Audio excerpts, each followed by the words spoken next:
It is my privilege to present my paper entitled Traditional Religions of the Impui Naga in Northeast India, Continuity and Change. Through this paper, I would like to explore the traditional custom belief of the Impui Naga and also their change and continuity after the coming of Christianity.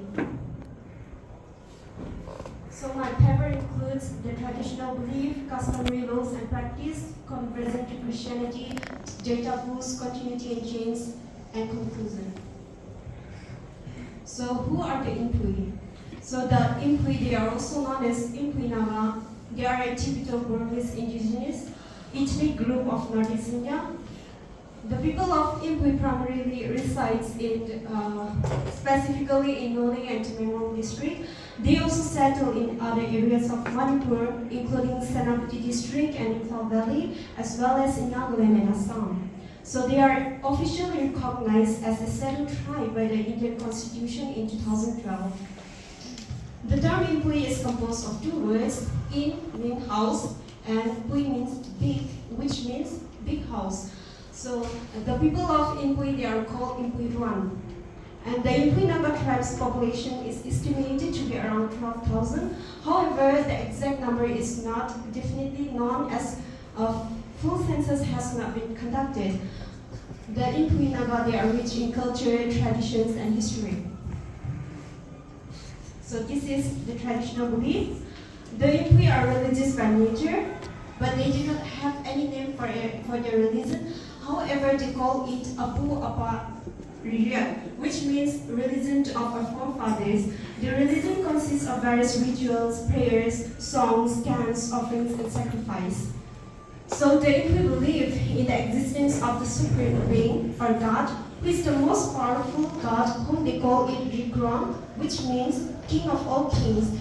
They also call him Pukaramba, which means the mighty one. So in the traditional belief of Impui, there are two types of spirit: benevolent, the good one, and malevolent, the bad one. So the good spirit brings good harvest, good health, and success to the people. And the bad spirit brings death, sickness, calamities, famine, and misfortunes. And this is the customary laws and practices of the Impui people. The life of Impui people are governed with full of rules and regulations like religious laws, customary laws, and taboos. There are different kinds of laws: religious rights, divination, crime and administration of justice, penalty and mode of punishment, marriage, inheritance, and partition of property. So in Impui and Naga, they do not allow the marriage with the same clan. In Impui, we have 4 clans. That is Inca, Remroi, Kumba, and Buriam. So if a man of Inca, he can marry either from Remroi, Buriam, or Kumba.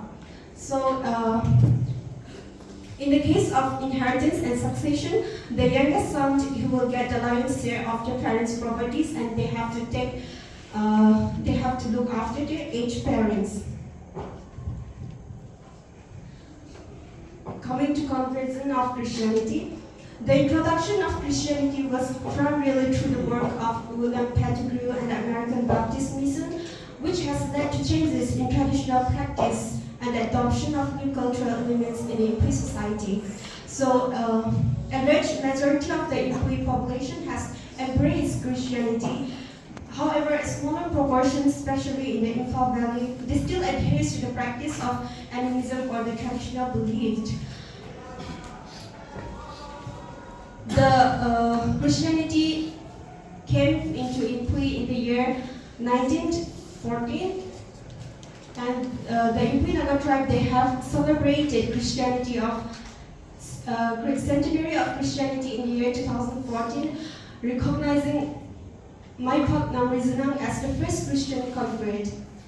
Some Impui, they also practice Roman Catholicism, Seventh-day Adventism, and other denominations. And this is the taboos. In Impui, we call it Sanmu. So the Impui community imposes prohibition against the violation of social and moral conduct. This prohibition is called Sanmu. There are many taboos considered by the Impui people, so here are some of them. It is a taboo to go outside the village in the Jaina days, a prayer to God for the welfare of the man and to ward off the bad effects of natural calamities on the land like earthquake, fire, death, etc. So it is a taboo for women to touch the drinks, the meat, etc. meant for men folks to be used in the festival of Janangai, which is a festival of war. So marriage within the same clan is a taboo. In Pui, marriage are strictly based on clan exogamy by the customary laws. So it is a taboo for a warrior to sleep with his wife before going to war or hunting. So this is the continuity and change. So with the advance of Christianity and modernization to the people of Inpui, there is a lot of changes in their culture. The coming of Christianity marks a new era in the history of the Inpui Naga. The traditional way of living was replaced by Christianity. They were liberated from the fear of evil spirits and superstitions. The event of Christianity brought about a great transformations in the life of the Inpui people, like headhunting, witchcraft, black magic, etc., were gradually declined. So here are some of the important changes and continuity in Inpui Naga. One is continuity in belief system. With the coming of Christianity, the Inpui people stopped practicing the traditional belief and the belief in only one supreme God. And they consider this supreme God as the benevolent. And continuity in offering. So the people of Inpui, they offer the base or the first portion of the harvest or the firstborn of animals to God, and they must give their 10% of income to God or the church. Continuity in conflicts resolution.